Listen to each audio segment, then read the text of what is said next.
dans ma chère patrie, où la violence faite contre la femme est monnaie courante. Mais aujourd'hui, je me lève comme une mère. Bandeko batali mbote pe kimia na mabuta na bino le mardi le 25 mars 2025 boye malamu na émission na bino bolingaka mingi femme et société ngawa bino manoli ya maweze nazana esengo mingi ya kokutana na bino lisusu à travers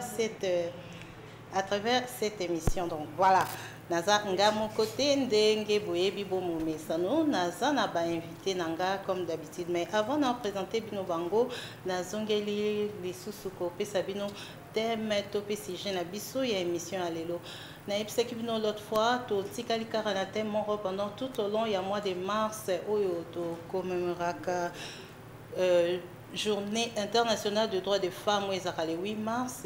Bongo va passer en mois mobimba pour vraiment botombo du mois si ndenge boyebi antenne a nzela ya émission na femmes et société les pour na promotion ya mois si pe ko mema mois si na koyeba ba droit na ye.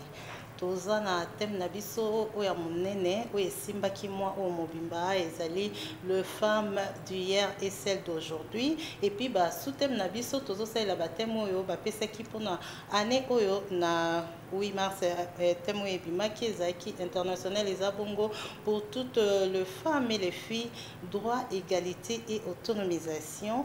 Thème Nabiso national, les alliés, la congolaise au centre de toutes les ambitions. Donc voilà, na bamilulo pe les kaki, tozana ba mama ya réseau de femmes des entreprises du Congo, au pe basaki milulu minene les kaki les 20 balobela ki kaka na thème wana la congolaise au centre de toutes les ambitions. Soué ya basi ezali que moi si nyonso ayeba kozala na centre ya nyonso na mokindenge mokili na biso aloba une femme sage bâtit sa maison. Donc une femme sage bâtit sa maison, bâtit sa communauté, bâtit aussi sa nation.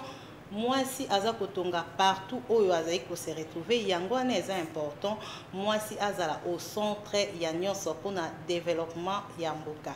Merci na kebongo ko présenter bino ba invité na ngai ya liboso oyo aza liboso to banzi na Genovia Elonga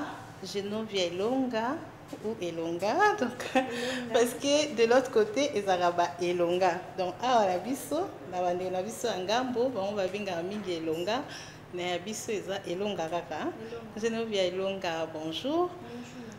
Boye madame na émission na biso eza deuxième fois semaine passée aux alaki le loco se peli sous kozonga pour na to continuer thème kitoko toza kolobila les femmes d'hier et celles d'aujourd'hui. Bonjour, Genovia. Bonjour, Madame Grace. Ça va? Je vais très bien, merci. Pourtant malade.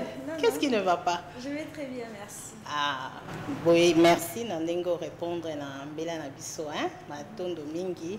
Et bongo na kati, boyebi ke émission na bino Femmes et Société, ezali émission genrée auto yambaka basi pe mibali.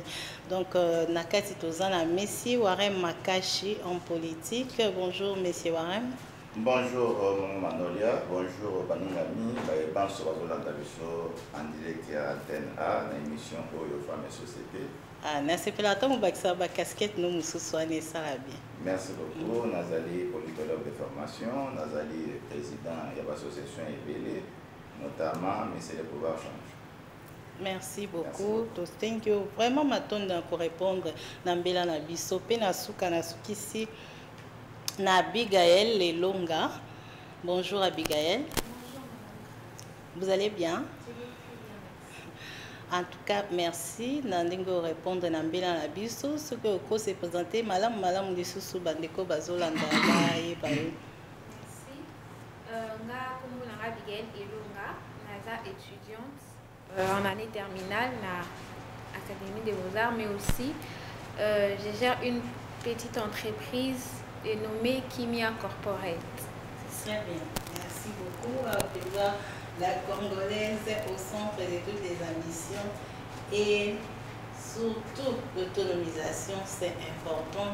Et droit na biso et ça la vraiment l'application aux actions madame Makassi parce que la fois passée tolandaki ndenge juriste azalaki awa maître Grace Misenga apesaki biso article oyo eza kolakisa mwasi ya Congo oyo eza koprotege mwasi ya Congo ayeba badroit na ye eza na constitution na biso na article 15/13 yango wana nde ezali soki oke kuna ozwaka temps mpe mama okoti na telefone na yo otangi constitution ya Congo mibeko elingi koloba nini okei mpe nazoluka kote oyo badroit ya basi oke kuna na article 15/013 okokuta makambo nyonso eza voilà merci nake mbala moko kotuna premier motuna na ngai epai ya Genovia.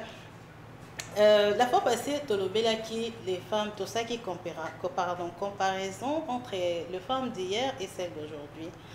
Tolobelaki mingi côté avantage, mais tobosanaki pe ba désavantage pe ezali. Eza na maman moko bon alobi na tanga na kombo na ete malandaki biso la fois passée alobi bolobaki bien asepelaki na makanisi na bino mais bobosanaki ko épingler côté moko. Mwasi ya kala azaki pe na ba avantage ebele. Mwasi ya kala azaki mwasi oyo azaki na pudeur. Mwasi ya kala azaki mwasi oyo azaki plus instruite même na balangage na ye, même na kozala na ye. Donc azaki mwasi moko azalaki vraiment mwasi azaki ko se respecter. Mwasi ya kala azaki mwasi oyo ndenge tozomona basi bakomi légère lelo te na ki lelo alelo buka lelo lamba lelo excusez-moi pour les termes nazo répéter ka maman na ebisingai buka lelo lamba lelo mwasi ya lelo akoma kovanda na babar mwasi ya lelo bakoke de basi bavanda bango na babar bameli balie baza à l'aise mais eza kamo côté na mwasi azaki lobi mwasi ya lelo alingi facilité. Mwasi ya lelo aza na facilité ya kokuta na mutu na nzela abengi ye bakepe bavandi tango akala ezaki te nayebi te bino par rapport à ya makambo nyonso mama alobi soki baapproche na bino ezani na bandi page Genovia. Merci Madame Grace. En fait, différence oyo ya basi ya kala na basi ya lelo du côté négatif. Moi je pense que nyonso dépendra pe na éducation de base. Parce que ba maman na biso bazwaka pe éducation et pas ba maman na bango. C'est avec ça bazo partager pe na biso. Aujourd'hui nos mamans bazo la biso ke soko lati boye ne ba pesa ka d'âge moko kwa échantillon baso mbarango te. Ezaka wana ezo la échantillon mais ba kosomba eza o eza na makasa na monyoso. Les femmes d'aujourd'hui c'est elles-mêmes qui décident de ne pas se respecter. Pourquoi? Parce que déjà à la maison les parents bazo la kisao ke eloko eza mabe eloko eza mabe eloko eza malamu o eza malamu o eza mabe déjà anda kuna biso bazo la kisabiso. Parfois les enfants ba finissent ba parents au monde appelle nanda parents yebite ke mwana wana sala makambo wana libanda. Moi je pense que c'est d'abord l'éducation des bases. Si on réussit vraiment à encadrer la jeune fille à la maison, elle va toujours garder cette culture wana azu plus o eza positif pour naie que nanda ko ba biso na la ta eloko te na la ta eloko te na sa eloko te même temps azokola même si makambo ezo changer technologie ezo changer makambo mais ça ne change pas nos éducations de base. Donc ce que l'éducation de base ça non fondé vraiment ça et vandi vraiment cette personne à cause de la bako influencer pas facilement. Aujourd'hui on voit des jeunes filles azu pas éducation na ndako mais abimi libana ndako azaba influencer facilement dans l'entourage. Moi je pense que c'est d'abord l'éducation de base. À la maison les parents doivent d'abord nous éduquer, éducation on est fan nous. Même si moi nabimi libanda malgré ba tempête malgré vents et marées moi na regarder toujours culture nae et attendre na o azwaki na ndako pa mama. Voilà, merci beaucoup monsieur Warren. Je crois que vous allez quitter na émission Eleki. Beaucoup plus biso avantage ya moi si ya kala na ba désavantage ya moi si ya lelo donc voilà. Et non ya kala. Qu'est-ce que je dis? Donc voilà, pesa biso ba avantage ce qu'on définit moi si ya lobby ba avantage ni ezalaki na ba désavantage ezali lelo. Parce que lelo basi mingi ba moni émancipation ezalaki bien na ndenge tozolo bela ba droit lelo to komi na ba droit tout ça moi c'est akala azaki na droit même ya ko voter te azaki na droit ya ko lobate ye place ne zaika na cuisine mobali azolia na mesa ye na cuisine kaka ou na mabele donc okopesa biso ba approche na par rapport à merci beaucoup madame Manolia na profiter nanu na féliciter équipe na biso et robeta lelo na 22h biso to bana mboka patriotisme toujours rigolo hein bende de koyate quoi merci to yebi que 3 points au zwango score combien bon pardon score combien 2-0 ah ok voilà oh les léopards toi beau décevoir biso te léopard score yango de to pesi merci voilà nazongela na ndenge olobi otuni na pesa ba désavantage ya mwasi akala na ya mwasi lelo avantage ya mwasi akala na ya mwasi lelo je crois c'est ça la question oui. En fait, nakina on a avantage ya mwasi ya lobby. Mwasi ya lobby azalaki mwasi ya botosi. Azalaki mwasi wa banda ko éduquer bana. Azalaki mwasi banda ko salate. Ko salate c'est-à-dire banda ko biroté, banda ko tikala na ndako pour na kopesa bana c'était une femme ménagère. Je voulais dire. Azako zwa ta ebele ya kopesa mwana tolipe ko orienter mwana. Avantage ya liboso ya mwasi ya kala yango. Ya mibale mwasi ya kala ayebaki misala ya ndako basalaka misala ndenge nini ya misatu mwasi wana ayebaki ndenge babatelaka mobali na bao babalaki même soki abalaki te déjà dès le bas âge je crois si je m'abuse déjà 12 ans mwana mwasi ya kala il faut ayerola mafufu il faut ayeba kobongisa ndako mbetu ayebi déjà wana musala bamama na biso babanda kosala na bandeko na biso ya basi mwasi ya kala lobi ayebaki ndenge mwasi afandaka mwasi apanzaka makolo te avandi tout ça babandaki déjà ko apprendre ye dès le bas âge azalaki mwasi ya botosi parce que les gens confondent kozala mwasi ya botosi na kozala na esclavagisme ezali biloko mibale keseni po lelo yo mwasi ya lelo na des avantages parce que avantage plutôt ezali ke mwasi ya lelo azoke mosala ezali ke mwasi ya lelo azo apporter quelque chose na libala na bao bazosala ezali ke mwasi akomi na ambition ya ko assumer ba fonction oyo mibali bazo assumer ko banga ezali te alingi amesana bazo pesa chance de bazo pesa bana mibali c'est-à-dire soki mwana mobali azotanga na boboto mwana mwasi faza na bosangani alors c'est-à-dire que parent agolo bateke po aza mwana mwasi ye il faut avoir kaka po akende libala non plus il faut ba atangisa ene bazotangisa mwasi mais lelo des avantages à mwasi lelo ezali ki mwasi lelo akendaka musala mwasi lelo atikela bonne éducation ya pana bonne nde mutasala ka misala ya ndako pardon bono ye moko aza éduqué te voilà ça nini bonne ye moko azali éduqué te ndenge olobi mwasi ya lelo azali na oyo babengiki lelo musala na ye ezaka telefone pondo eza na moto azaka na telefone bana kuna bazotanga ye kaka na telefone mwana azokonvilise ye aza kaka na telefone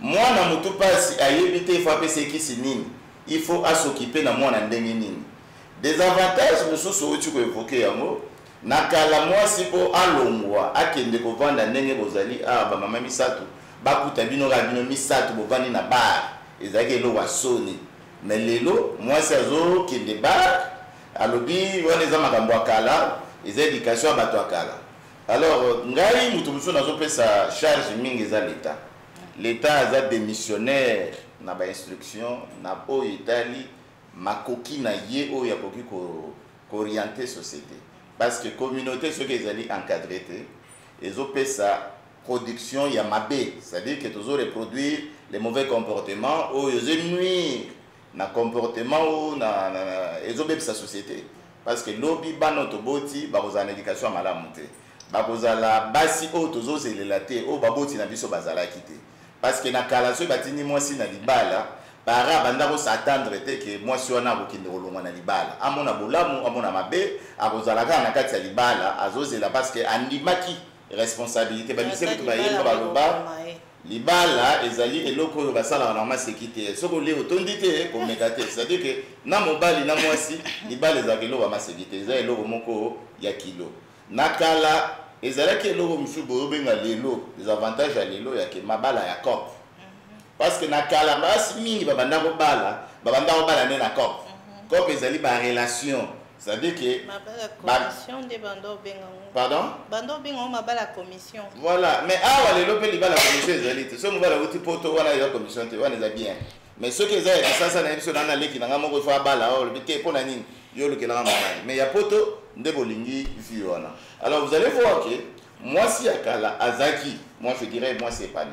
Mais moi c'est à Lelo, Azali la difficulté mingi parce que même conseil va parents va payer ces dingen de gonangai, maman ilonga lobi awa, et ça parce que moi c'est assimilé. Mateo na omona mwasi alibala ye wana zolanda mobali na ba ye wana zolanda mobali pa baninga ye wana zo mobali ye wazongi te pona nini kozonga mobali azozonga eza kwa soigner mais papa mama biso bazalaki bongo te babandaki ko éduquer parce que vous avez dit éduquer une femme c'est éduquer toute la nation parce que les comportements de la femme influencent toute la société toute la famille mobali azala mabe mais ce cas là moi c'est madame je crois que pas changer mais je pense que banango ya kilelo baza ba produit ya ba maman na lobby. Bazali ba maman ya lobby parce comment que fait-il ba réfléchir ba ouais je vais vous dire que les lots là où des avantages des aliments des apports en français bébé mingi parce que biso tozali bato totangamaki na film ba maman na biso anda souper ba nyato film pe ba pakolo pilipili mais les lots droit de l'homme ya moyen ba beta moi ezali te ba lobby te les lots ko pesa moi na conseil na film bouté ezali mbeba alors ezali ba punition o ebele et banda ko sala ki tozala au moins encadré et puis orienté. Les lots moi laissé aller les alliés, surtout Mibeko et Saliki, ma parents ba comme ba démissionnaire, ma parents misala et permettre bango, ba comme il peut éduquer mingi bana na télévision na ba dessin. Voilà. Ah, OK, très bien. Genovia. Pardon, Abigail. Excuse-moi. Abigail Elonga. Par rapport à ce que la maman a dit des désavantages, pardon, avantage au basi à Kalabazaki nango, bazaki basi au bazaki na pideur, basi au bazalaki na ba respect ya bango parce que le respect ça se pose. Les autres bino bo senga bo respecter biso. Moi si mon ko fasse respecter pour ba respecter. Basi à Kalabazaki bongo. Différemment na oyakilelo. Oyakilelo ba yebi mingi.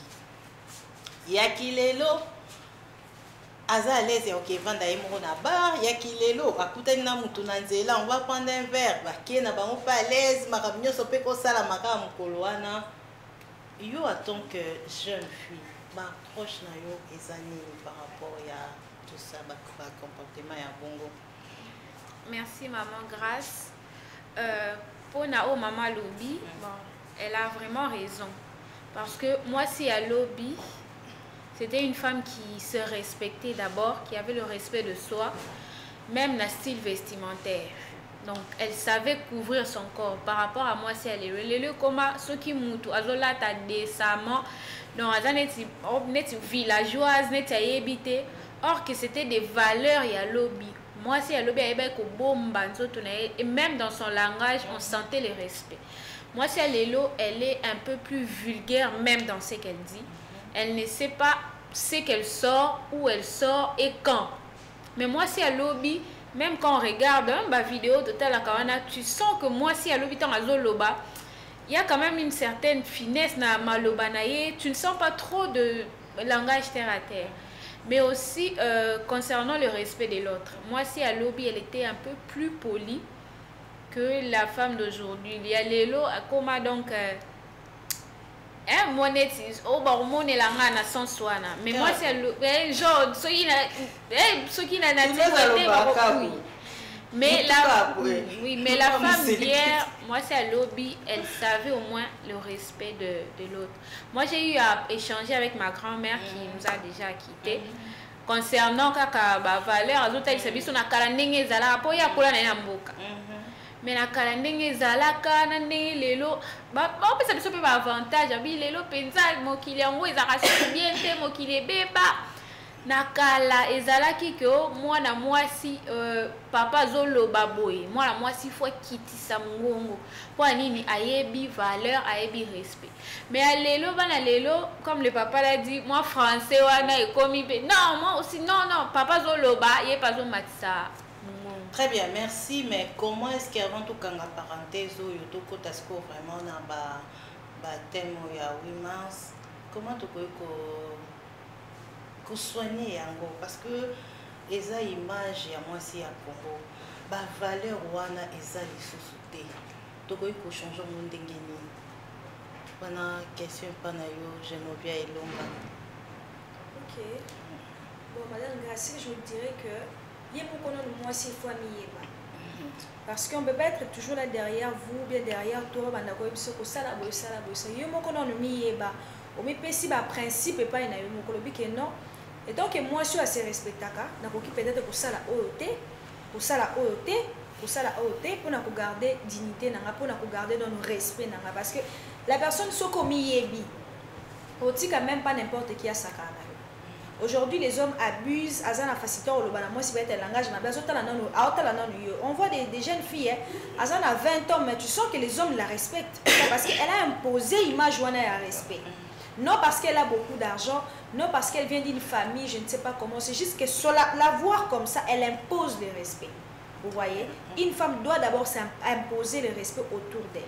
Parce qu'aujourd'hui, un homme a comme on l'a tiré par mon pouce, à mon s'exposer directement sur son image, même si en toi tu sais qu'il y a ça là, mais à mon définir Oyosa. Mettons à tel mouton, à zopé c'est peut-être mouton à moins âgé que à zopé c'est respect mon coup peut-être pas quoi ça yo mon. D'abord la femme doit d'abord imposer le respect avant qu'on la respecte. Et puis dans ce temps on a pas principe oyo, dans ce temps on a oyo na oyo. Même les femmes aujourd'hui, tu vois quelqu'un veut t'approcher à zota là, on a étudié. Est-ce que cette femme vraiment ça vaut la peine na tiena nda? Est-ce que vraiment ça moi pour autant pour la société tout ça. Vous voyez que aujourd'hui les hommes sont plus attirés par les bagages intellectuels que l'aspect physique. Ah bon?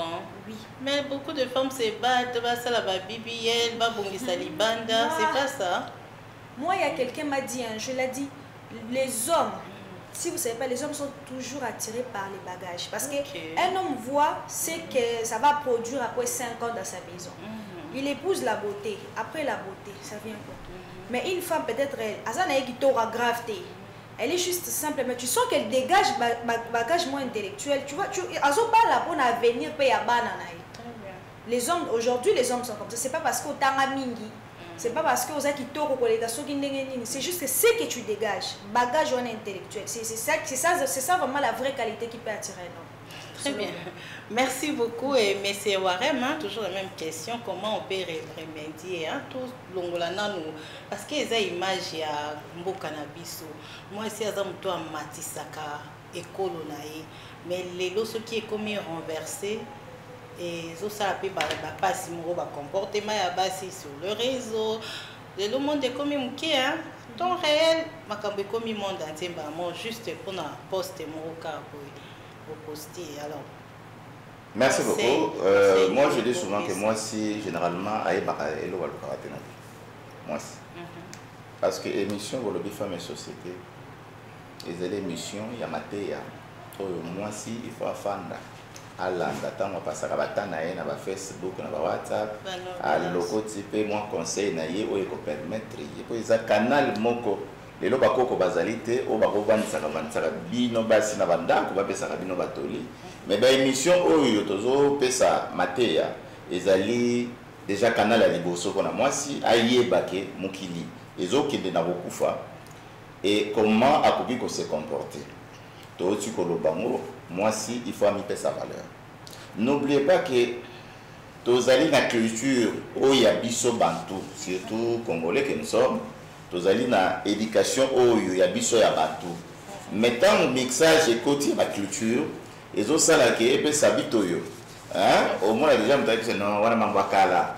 Les biso lelo et zalara boete mais tant que musika tout le monde a que maman ya kala wana batanga classe à malongate mais batanga des classes belé pour les cabinets passer à l'élo batsa l'université baza ba professeur à l'université ba docteur. Pourquoi? C'est parce que toujours recourir que ça soit na la télé que ça soit na fan télé na saleli au moins que moi si wana bolingo ezali mais classe ya basa l'élo batangi et pesi bango je dirais révolte hein, méfiance, orgueil, à mon que nakoki a commis une égalité mais non ngai lelo yo o mobile azo sala wana, c'est-à-dire qu'on ne parle pas en termes de chance mais on parle en termes de force ya ke ngape na komi mobile mais en oubliant que émission oyozo fongola moi si maele à comprendre que moi si azali et l'autre côté Azali, quand je parle de l'eau, c'est-à-dire chose. Ah, ok, on comprenait bien. Hein? Oui. La femme n'est pas chosifiée, elle ne peut pas se victimiser pour le bakenaza et loco. Ah, c'est ça le là. Alors, il faut aller baquer. Azali, mutu oyo, il faut reproduire comme maman a lobby awa. Ce n'est pas nous autres nayo, nde ekotomo lekolo, mais c'est beaucoup plus aux ezali na kati ya kaboshi na yo, eux ezobi, ma pour permettre parce que yo ndo ezali machine aux ezo produire. Au produit ban. Ban il faut pas d'instruction, il faut pas d'éducation. N'a pas ça bango. C'est la maman. Quand la maman n'est pas instruite, à robanda bola kisaka kanzoto wana. Comme on voit certaines filles, avant de 6 mois c'est la question que non, au moins mobali wana, kendo lo baniki ozanaze. Au lieu à orienter moi na nzela o esengeli azwa. Mais azo orienter na nzela bola kisanzoto pour atala ozama skitoko. Nzoto na yo ezali mbongo il faut écouter là. En oubliant que mbongo il y a des intelligences parce que les plus beaux cadeaux qu'un parent peut donner à son enfant, c'est la instruction. Ce que je ne vois pas autre chose pour ça. Pour remédier na maladie ou fléau, je m'excuse, il faudrait que moi si azonga na kibo moi si à comprendre rôle naïe na kati ya société.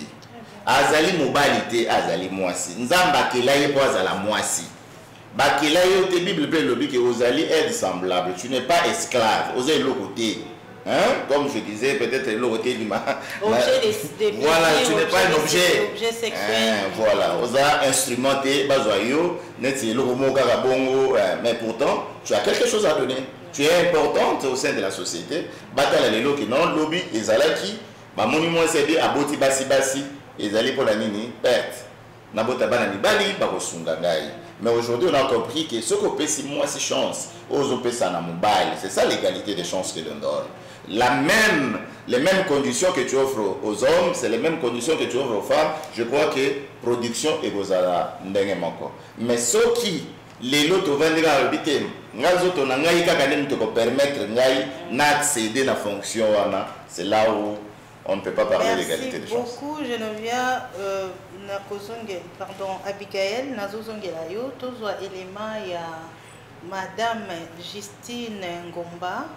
Elle est secrétaire exécutive, il y a le réseau de femmes des entreprises du Congo. Et puis, après ça, qui message naïe pour surtout thème va célébrer qui le 20 mars, qui la Congolaise au centre de toutes les ambitions. Et puis, Boaka Kimbela pour na ba maman ya Est. Et voilà tout lundi. Et puis, tu vas se retrouver après.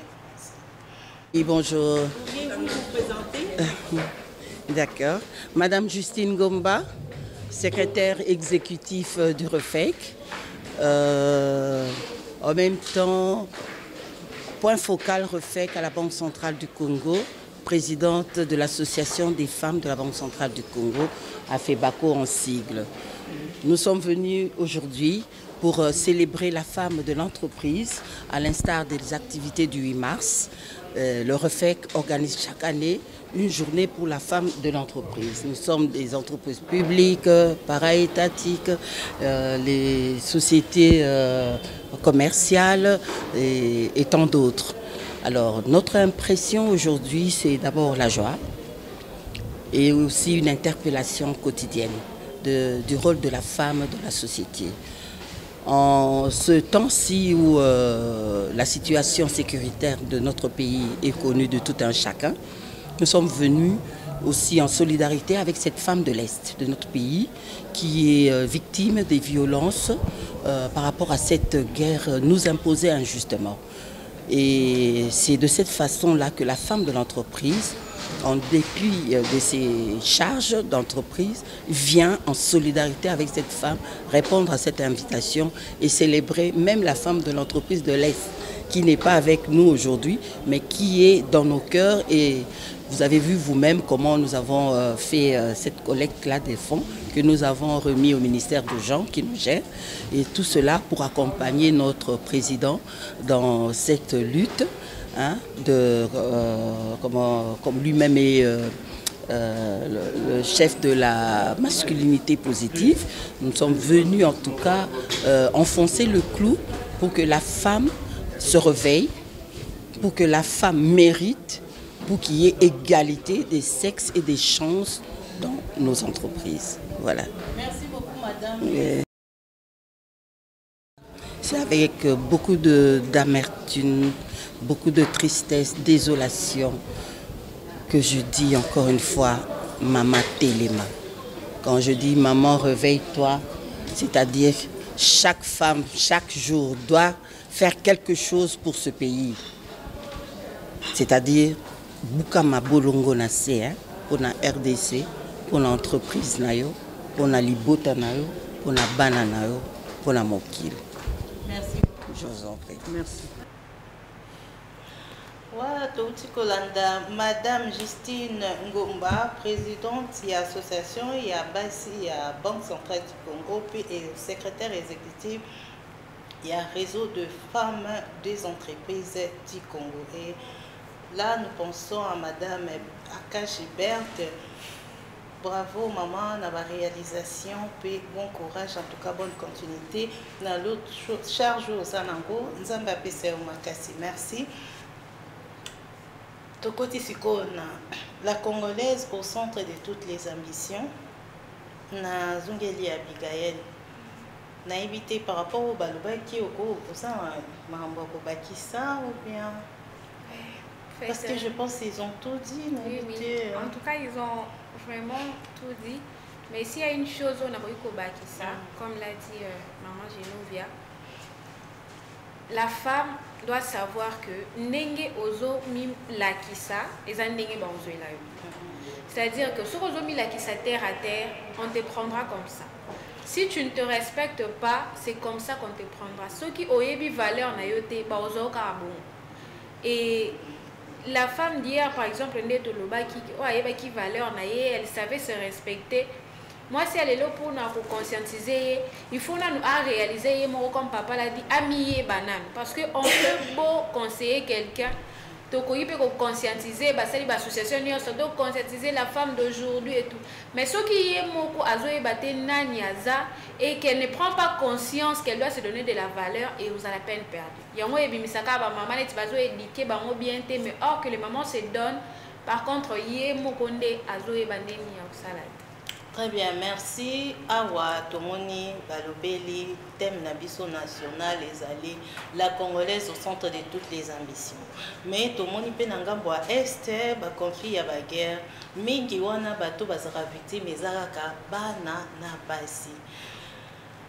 Na sepel mingi na discours, il y a secrétaire général, il y a ONI, rappelle-moi le nom, j'ai oublié. Monsieur Dominique Guterres, je pense. Antonio, pardon, oui, Antonio Guterres. Mboka etombwa makakaka na égalité de chances dans la société. Chance oyo bozo pesa bana mibali ndenge monsieur Warren Maucholo babo pesi pe basi nde etombolaka ekolo. Na bamboka oyo eza développé et comprenant pour mokile et coopérakaka créateur à ça lobaki moi c'est za être semblable. Pour que mboka etombama participation ya moi si il faut ezala makasi yango moni bamboka wana baza ko investir mingi na basi. Tozongeli côté ya guerre tolobaki awa mambo ya droit na égalité na autonomisation. Moi je pense que batem wana nyonso ekovanda soki mboka na bino ezali na kimia. Moi, message côté Wanayo en tant que jeune fille, tout à l'heure, image, je pense la semaine prochaine à Kocha, moi, extrait, il y a des témoignages, il y a des femmes victimes, il y a guerre, il y a Est. En tout cas, ils ont ça là vraiment passé. Ah, on a Kinshasa, tout le monde a rengoté, mais tout le monde a des images, ils ont quoi affecté. Moi, message par rapport à l'Union des Est et à Congo. Merci, maman, grâce. Là, j'ai parlé beaucoup plus en tant que congolaise. Ça nous fait vraiment mal, ça fait vraiment mal, et ça n'aura pas si d'entendre le témoignage, de voir des images, nos mamans, comment elles sont violées, d'autres devant leurs enfants. De jeunes filles. C'est déjà, oui, des jeunes filles, c'est un traumatisme en fait. Grandir dans un milieu pareil, vivre ce genre de situation, ils ont vraiment traumatisme, et qu'on détruire vie à Moutou. Donc, à Okola, peut-être vraiment ma blessure, et ça risque d'affecter même sa vie. Alors, pour tout ce que je peux dire, et que nous avons mal, étant que Congolais, j'ai mal aussi concernant cette situation. J'ai vraiment très mal. Et nous sommes des cœurs avec toutes les personnes qui sont en train de vivre cette situation. Nous sommes vraiment des cœurs avec vous. Et en tout cas, ce qui est sûr, nous faisons le mieux que nous pouvons, à la hauteur de nos pouvoirs, pour sensibiliser en fait pour cette guerre. Merci beaucoup, M. Warem, la Congolaise au centre de toutes les ambitions. Par rapport à tout ce qui se passe à l'Est, vous connaissez vraiment que mboka etambolaka ndambo eza lokola ndeke azofunga lipapu moko ti mwasi yango ya Congo baolobelaka mwasi ya Kisasa ya baprovince mosusu ya STT baapproche eza nini par rapport Oui, je pense que situation Est ezali situation oyo etiki moto moko te indifférent, que ce soit nous les hommes, parce que quand vous parlez de la femme, il y a toujours un homme. La femme est violée devant son mari, devant ses enfants. L'homme est traumatisé, l'homme devient incapable, il devient inapte, il n'arrive pas à produire. Alors, Bamiba les vélos va attendre la dépasser la vanzela où il y a des conséquences, il y a des situations au Canada Est. Quelqu'un peut se retrouver à Kinshasa, d'avoir laissé sa famille là-bas, a commis, moi, il est lié à Ozala vraiment bien. Je crois que chacun de nous, quand je dis chacun de nous, tous les Congolais plutôt, ont le même droit devant Mibeko, Nakati Mboka Oyo, Bakoko Batikela Biso. C'est là où je parlais de la responsabilité des autorités, parce que les autorités doivent s'impliquer afin que tout va bénéficier des droits Ndenge Singeli qui mise à la Nakati Mboka et qu'on permettre le développement et qu'on permettre que s'épanouir plutôt. D'accord, merci. Et comment définissez-vous ces thèmes, la Congolaise au centre de toutes les ambitions? Oui, je pense que c'est une motivation pour une femme congolaise. La femme doit être motivée et doit fournir beaucoup d'efforts. Quand on dit la femme, la Congolaise au centre de toutes les préoccupations, c'est-à-dire qu'on a des ambitions, oui. On a laissé la chance à la femme, on a donné la chance à la femme, à ce que Aluka Nengenini Akokiko Matisape niveau naïe, compréhension naïe, et ça les naïe, na baposa o union se singeli et zalapona kibomwasi. Mais on n'a pas dit. C'est là où je voulais ajouter, on n'a pas dit ambition ezali bas non plus. Ambition ezali fainéantisme, parce que ce qui tue la femme aujourd'hui ezali inactivité. Moi, si Azali inactive, elle se lance dans... Et puis la compréhension, la mauvaise interprétation des concepts, c'est ce qui tue les Congolais. Ce n'est pas que la femme, mais les Congolais en général. Parce que quand on va lever ambition, ils ont une motivation à l'Ibosso. Parce que tu dois avoir des ambitions. Dans le domaine dans le domaine tu dois fournir cet effort. C'est une façon de conscientiser à la femme, de comprendre qu'elle joue un rôle majeur au sein de la société. Alors, il faudrait que moi, si Assa de la Monde a pas jour où on est tout le monde le 8 mars, la femme prend ça comme journée moko ya réjouissance, sans pour autant aïe baké. Et les journées à interpellation pour naïe, pour nani le 8 mars c'est ça les maki. Parce qu'il y a eu des femmes comme vous, babundaka pour bénéficier de bas droit, mais bas droit on a ezali progressif.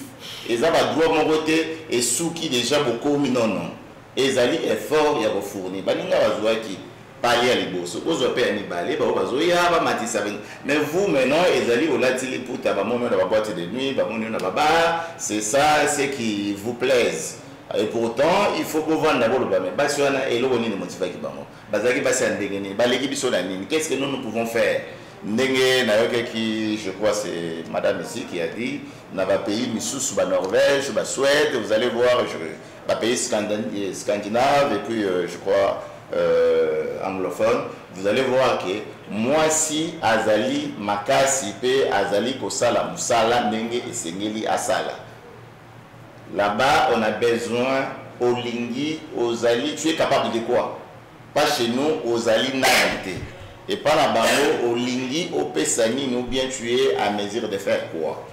Alors, nous avons besoin de femmes qui ont ces ambitions-là de faire quelque chose et non ces femmes qui ont seulement envie de consommer et non de produire. Très bien, cette question je vais la poser à Genovia. Genovia, tout le monde a l'élo, qui affiche mon coin dans les réseaux sociaux, qui est spécial montagne, une jeune fille belle. C'est quelqu'un qui ils ont tout le temps d'aller prier, je ne sais pas, mais on dirait que moi journée mon bimba.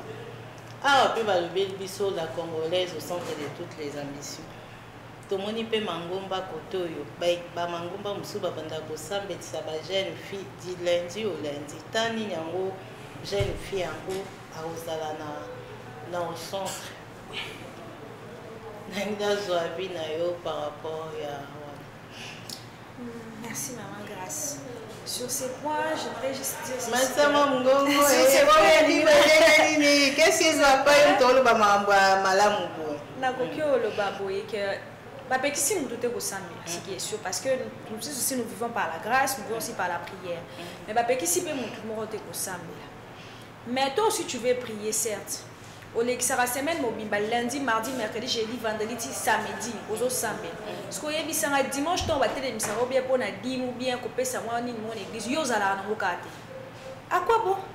Un petit conseil par rapport à ça. Par rapport à ça, on n'interdit pas les femmes de prier. Au centre de toutes les ambitions. Oui. On n'interdit personne de prier, mais il faut d'abord organiser son temps. Tu organises ton temps, tu sais que je travaille, certes, j'en ai ça peut-être et puis que dans la du matin, peut-être à 16h, on s'organiser peut-être dans moi 2 heures de temps la prière personnelle, si je n'ai pas le temps d'aller peut-être à l'église. Mais quand on est au sambo, ma vie mobile, le sambo, à l'école, tu vas voir les autres s'organiser, devenir de grandes dames. Comme au Canada, tu es en retard. Non, tu vas passer ton temps. Attends, mais pas l'ingabi sur tout ça. Alingara te to vanda wana neti frère mo vanda na permanence azawana boina boy mais o éviter à Jésus pour ça na le lobi ozala parent le lobi oluka mbongo ofuta ndako. Merci beaucoup to comme na suka na eba Abigail mot de la fin parce que to comme na suka émission. Oui, merci maman Grâce. Comme je l'avais dit au tout début, moi je gère une petite entreprise qui m'est incorporée et en ce mois de mars, mois de la femme. On avait pensé aux mamans, on avait lancé une promotion, en tout cas c'était merveilleux.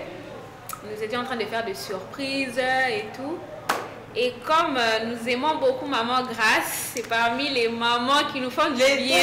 Vous allez m'excuser, hein? Ça c'est mon petit prénom. Bon, Manolia, Marie Grâce, et voilà, merci. Et comme elle nous fait du bien avec l'émission Femmes et Société, nous en bénéficions vraiment. Et bon, de notre côté, nous avons pensé à maman.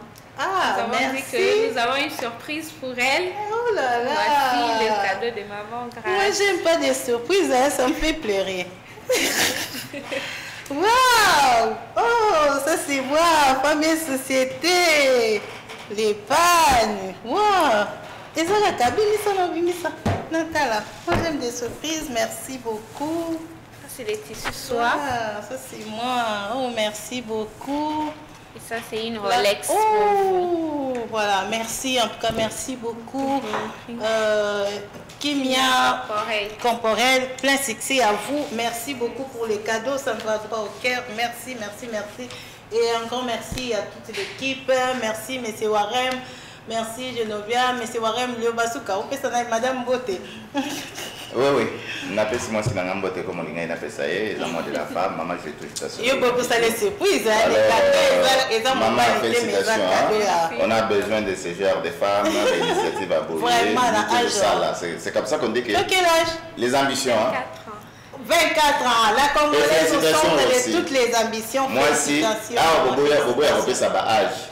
Mais mon n'a pas fait ça. Mais si vous avez apprécié âge, maman, félicitations. Donc, tu encourages ma maman. Merci beaucoup. Moi, Oyo. Les autres qui n'ont souka, bossa la mitwe sala, mais beaucoup de bossa la tête des autres sala. Merci. Nabino Bandeko, Bolande Bisso, de partout et la rediffusion de cette émission. Olingio Bandelon Soupo, Olingango Mingi, Nabao Balandi Bissote, dimanche à 9h30 sur la même chaîne. Bo Zala Bongo Pebo, Sikali de Sousso, na Programme et antenne A, ngana bino tokutani bongo mardi prochain. Et qui m'a appelé, c'est mon amour. Merci dans grande équipe technique Oyo et Sungi pour cette émission Oyo les Kamala et comme il a venu escanner sur Bozali, la Congolaise au centre de toutes les ambitions et Botikali Malam Namabuta Nabino P na programme ya antenne à Tokutani mardi prochain. Merci d'avoir invité Nanga et surtout un grand merci pour la surprise. Mais aujourd'hui je me lève comme une mère pour défendre ma nature, mon avenir et ma progéniture, promouvoir les Congos du Doma. Ainsi donc je m'avance, je veille à mon épanouissement, je dis non et je dénonce les violences contre la femme. Lève-toi, prends conscience de la vie.